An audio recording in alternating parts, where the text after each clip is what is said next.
Halo Campaign Evolved is by far the most beautiful Halo game ever made, but just because it's the most realistic doesn't mean it's perfect. Like every new Halo, this one has great designs, its alright ones, and its absolutely horrible ones. And my personal pet peeve actually stems from way before Campaign Evolved was even announced, leading all the way back to when Halo Studios was first revealed with its Unreal Engine debut. That's when I saw something that gave me the biggest ick: the Energy Sword. Mind you, the Energy Sword has been my favorite weapon since Halo 3. Since I was a kid, I have always been a ride or die for the Energy Sword versus Gravity Hammer debate. I have seen the weapon at its best, and I've seen it at its worst across every Halo game since, which is why I have to say something about what they did to it in Campaign Evolved.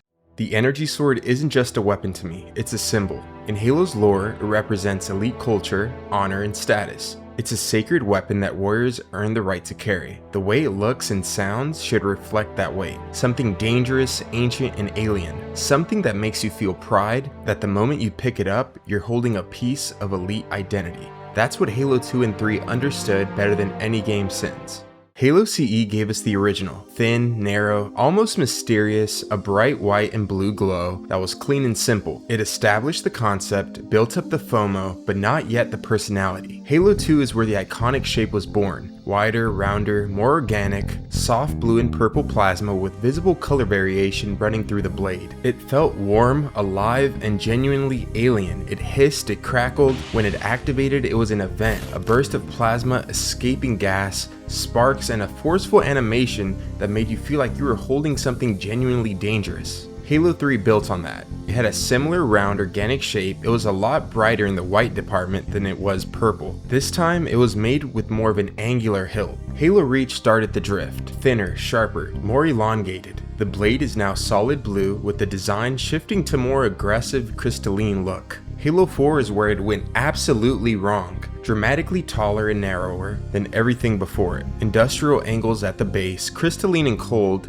the translucent icy blue and purple layered look was visually interesting, but it stopped feeling like the same weapon. It felt like a different faction had designed it entirely, and I guess they did with Jul 'Mdama's Covenant, and then came the Halo 2 Anniversary multiplayer variant. This is the most perfect energy sword ever put in a Halo game. The blade is wider and rounder than any version before or since. Pink, purple, and blue are all simultaneously visible through the plasma. It looks like something genuinely alive is contained inside that magnetic field. The campaign version, oddly enough, uses a more angular design, resembling later titles like Halo Reach or 4, when in the cutscenes they clearly use the superior multiplayer variant. Halo 5 pushed further in the same direction, even more crystalline, even more angular, the coldest and most alien looking sword in the franchise, but alien in the wrong way. Halo Infinite actually had the right instinct. It returned to the rounded Halo 2 and Halo 3 shape. The blue was darker, closer to cyan, but that's not what failed.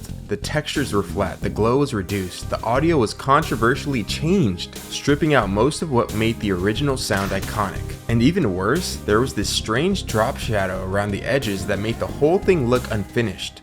Now to go back to Campaign Evolved. Here's the frustrating thing about why I feel the type of way I do towards its energy sword. It looks great, the craftsmanship is genuinely there, the design is impressive, and in terms of ambition, it's trying to do something different, conveying that the sword is projected gas rather than a solid object. But that is exactly the problem. The stylized flowing line patterns and fragmented energy effect make it look like it's a digital filter rather than plasma. It has no structure, no stillness, no sense of containment. It looks like someone set plasma on fire and called it a sword. And the color was almost entirely blue. No more purple and pink tones that made Halo 2 and 3's designs feel somewhat warm and alive. But here is my single biggest gripe: the fade. It starts so perfectly at the base of the blade, and as you move toward the tip, it just fades, goes transparent. Which is absurd, because what kind of sword isn't sharp at the tip? The point of an energy sword should be the most dangerous part of it. It should feel like the sharpest thing in the galaxy. Instead, Campaign Evolved's sword dissolves into nothing right where it should be at its most lethal. That one detail breaks the entire illusion of a weapon that could cut through Mjolnir armor like paper. With supposedly Halo 2 remake around the corner, this isn't a wish list, this is a eulogy for what was taken. Bring back the dramatic activation, the original sword ignited with the burst of blue plasma, escaping gas, sparks, a forceful animation that made it feel like a statement. Modern versions just appear, no drama, no weight. Restore the sound, the iconic hiss, crackle, and plasma hum that made the weapon sound dangerous and alien. Later games shifted toward a more generic sci-fi sound that could belong to any weapon in any franchise. Bring back the color. Purple, pink, blue, all of it simultaneously visible through the plasma, the way it was in the Halo 2 Anniversary multiplayer. The sword should look warm and alive, not cold and digital. Make the tip sharp,